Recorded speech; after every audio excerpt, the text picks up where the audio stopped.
Our second speaker, and hopefully all IT problems are sorted, is Robert Best, Director of Engineering in Wrightbus. Robert has a PhD in Vehicle Energy Efficiency and an MN in Mechanical and Manufacturing Engineering. His present role in Wrightbus, he manages a team of over 70 engineers covering a range of new energy products, including EV and fuel cell electric vehicles, and both double and single deck buses. Responsibility for engineering and all new product development within the company strategy. Robert says it's an interesting time for the bus industry as we move away from diesel and towards zero emission vehicles.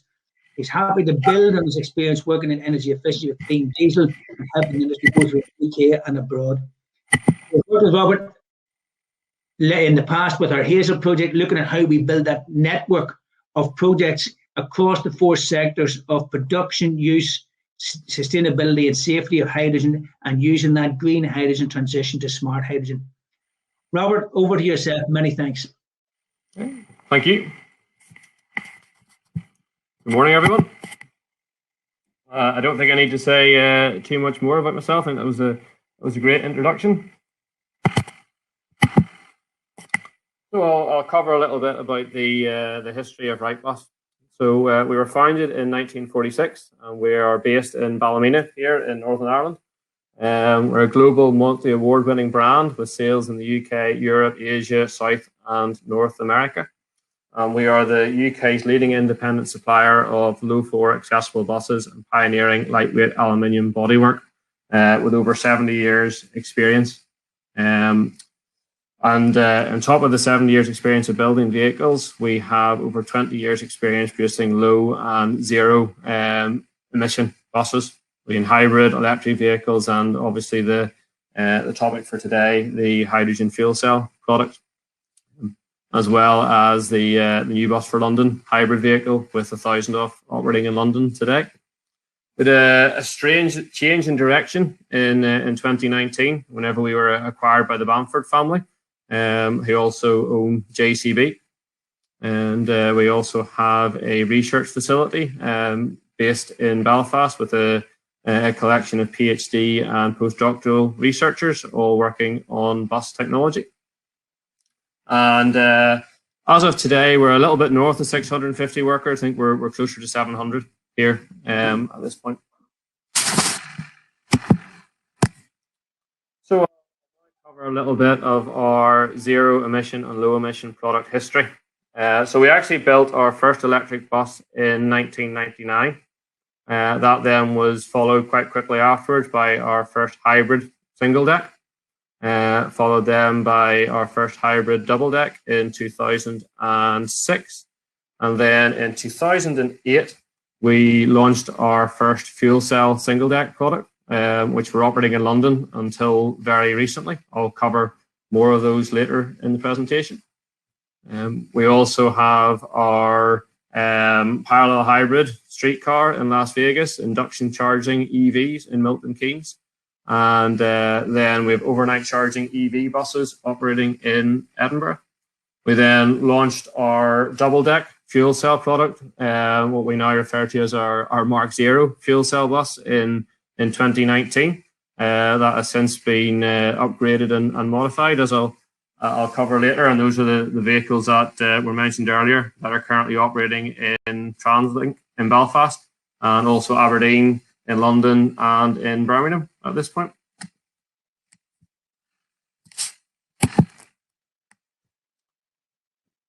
So I'm going to now cover a little bit about what a fuel cell electric vehicle actually is.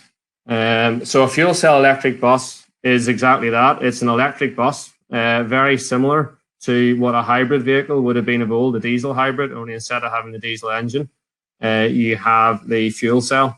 And obviously the fuel cell converts the hydrogen into electrical energy. So therefore it has to have hydrogen storage on board as well. So there are hydrogen storage tanks. There's an electric battery pack, much smaller typically than what you would have with an electric vehicle. And then you have the full electric driveline. So the first thing you need for a fuel cell bus is an electric driveline. And then on top of that, you'll add the hydrogen components.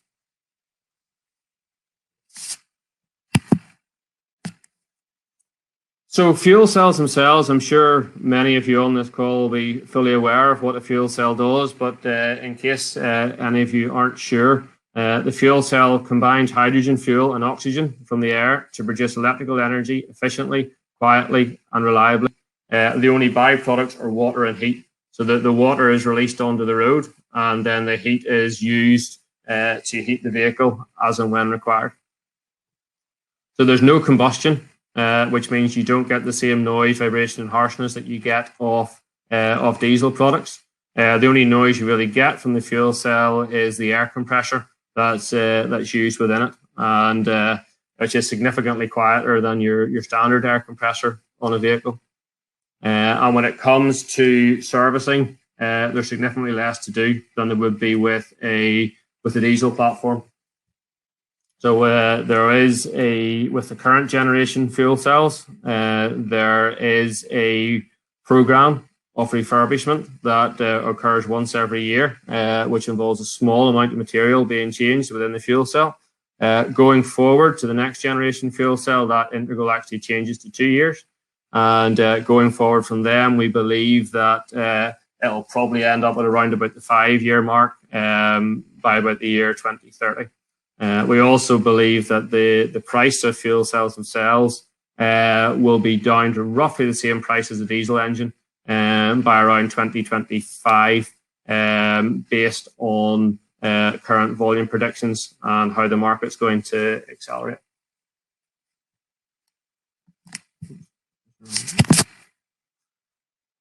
So in the center of the screen, you'll see 2 of the 3 fuel cell buses that are currently operating fueled by Energia with TransLink. So I think there was a question about how many buses diesel buses have we displaced. Well, really, it's like for like with a fuel cell bus and a diesel bus. I'll go into a little bit more detail on that in a later slide. But effectively, 1 fuel cell bus will replace 1 diesel bus. So, as also was mentioned, we have 15 vehicles operating in Aberdeen with Aberdeen City Council and with First Group. We also have 20 buses with Metroline in London operating with Transport for London. TransLink have a further 20 fuel cell buses that are in build at the minute, as do Birmingham City Council, who have 20 at the minute, and with a further order on the books for later this year. NTA have recently received their first 3 as part of the trial that they're operating. And we actually, if I was to take all of the vehicles that we currently have orders for, it's now significantly north of 120, and we're actually just over the 200 mark at the minute.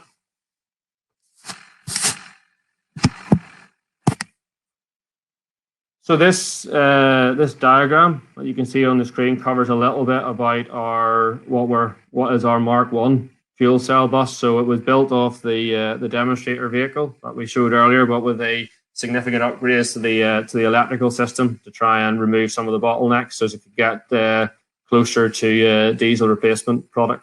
So probably the biggest and most obvious difference from an EV or a diesel bus is the hydrogen storage tanks at the back. You can see the arrangement of 6 tanks, which contain just over 27 kilograms of hydrogen. We've got standard cooling packs on either side, and the fuel cell itself you can see there, it's the white box just at the bottom of the picture on the left-hand side, which is significantly smaller than what an engine is. So it itself is very easy to package. Really, your only packaging challenges are the tanks themselves. This particular version has the high voltage battery pack stored in the floor underneath some seats. Going forward, that will not be the case as we merge this with our EV platform, and all of the batteries will be in the floor section. We also have some additional components underneath the staircase for this, which help smooth the power delivery.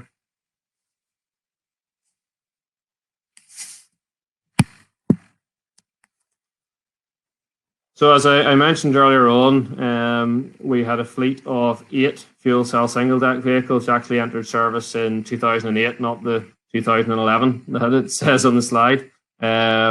Interestingly, they won an award last year through a combination of Ballard and the European Hydrogen Council as having the vehicles with the highest fuel cell hours out of all hydrogen vehicles ever built. So they unfortunately they were retired last year due to the route that they were operating on being withdrawn and merged with another route that required double deck products. So they ended up being retired around 2 years early. But they are currently in process of being refurbished and will be launched elsewhere shortly. That was a very successful project for us, and something that sort of realised us that hydrogen, okay, the main reason why it didn't take off in 2008 was the price, but other than the price, which we'll get to as hydrogen takes off, it was very successful. In terms of barriers to hydrogen deployment, we really have the first one is cost, which I think we've made a lot of progress towards, and the second one is uncertainty and unknown factors around what can a hydrogen vehicle do. Is it better than an EV bus? Is it better than a diesel bus? Is it safe? So the first one of those that we have to address is the safety side, which I think we've got a very good handle on at this point. I think now the awareness around hydrogen is improving, and but it is still quite a big education piece for us whenever we talk to customers. It's just to explain the safety features built into the product and to understand a little bit more about how the gas itself actually behaves. And normally, once all the facts are laid out, it becomes reasonably clear to people that the safety risk for hydrogen is no greater than any of the other vehicle technologies. So when it comes to handling the uncertainty side of it, the normal process for selling a diesel bus was quite simple. Somebody asked you for a bus, and you had a quick look at how it would operate, and then you get into the customer specification for it, and there wasn't much else paid to the powertrain. With the move to zero emission products, that's no longer the case. So what we do is we partner with our customers. We have a look at how the vehicles will be operated, and we can then use our combination of computer models that are operated by both ourselves and also our team in Queen's University. And from that, we can generate the duty cycles, and we can work out what the performance of an EV bus, a extended range EV bus, or a fuel cell bus would be, and we can make recommendations, because as a manufacturer, we offer both single and double deck EV and fuel cell. So we are as agnostic to the technology as we can be. We try to recommend the best use case. So my next slide will cover a bit more on that. But this is as much about educating people, and it's also about making sure that everybody understands the strengths and the challenges around all new technologies.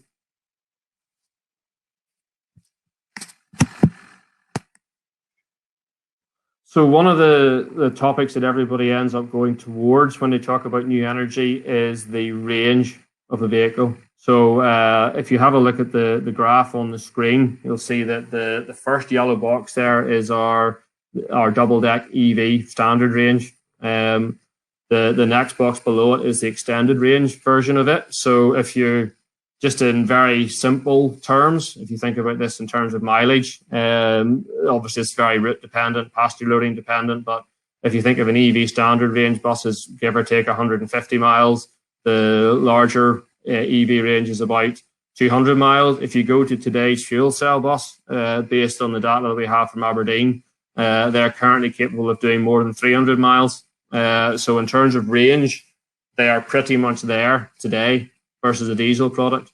And as we go forward to our next generation fuel cell vehicle, the range will continue to increase significantly. So that's us getting to the point where if you think of today, we're at roughly 90% of what a diesel can do. On or before 2024, based on volume, we'll be able to do exactly what a diesel bus can do in terms of range. When it comes to acceleration and performance, it's a slightly more complicated story at this point, purely and simply because the fuel cells that are available today have less power, than what the diesel engine that they're replacing has.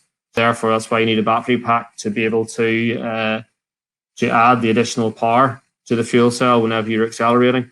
And that has a disadvantage of if the battery cannot give the amount of energy required, then you end up at a slower speed.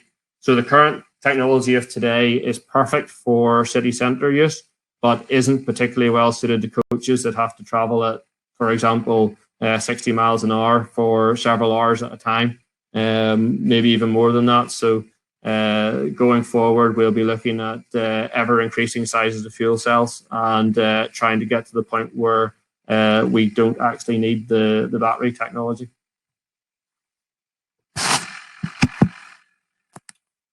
Okay, so that's everything with me. So happy to take any questions.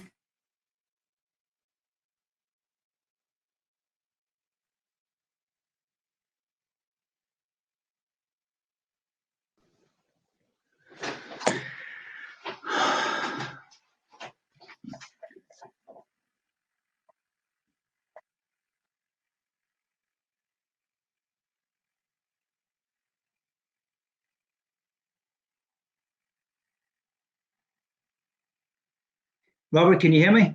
I can now, yes. Apologies for that. Just as you said, thanks, folks, and that slide came up, IT kicked me out of the room, so I had to come back in. So, audience, apologies for that delay. Hopefully, yes, there's a few questions for you, Robert, and if we'll give them to you. Jono says, any feeling for what battery EV 2024 range might be? I don't think the range is going to extend significantly by 2024. I mean, if I look at the actual module storage capacity of the batteries that we're fitting on our EVs today versus what we were planning to fit 2 years ago, there's roughly a 5 to 10% increase. And from what I'm seeing, I think that's likely to slow down going forward. So I think your best case would be around about 10% better than what they are today by 2024. We can't really fit significantly more batteries onto any of our vehicles due to the space constraints. So it's more down to the modules themselves becoming more energy dense. So you're not going to see a big spread in that graph that you showed for deployment of EVs for distance-wise?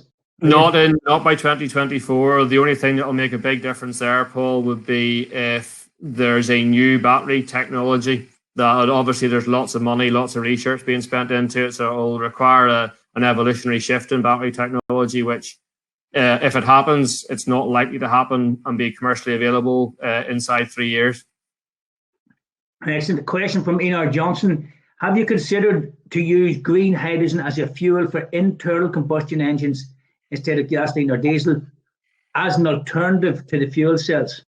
Unfortunately, I can't go into too much detail on that point, but it's fair to say that several years ago, I was heavily involved in a project looking at hydrogen combustion, and I think it will be a very interesting solution, and it's certainly something that we'd be very interested in. We do have some work in that area at the minute, but unfortunately, it's not something I can comment on in any real detail. I have to make an apology here to the audience because when I left the room here, I lost all the previous questions. There were a number of previous questions there, Robert, that I can't get back up. So I'll ask the audience if they could put their questions that haven't been addressed up, and we'll address them at the end.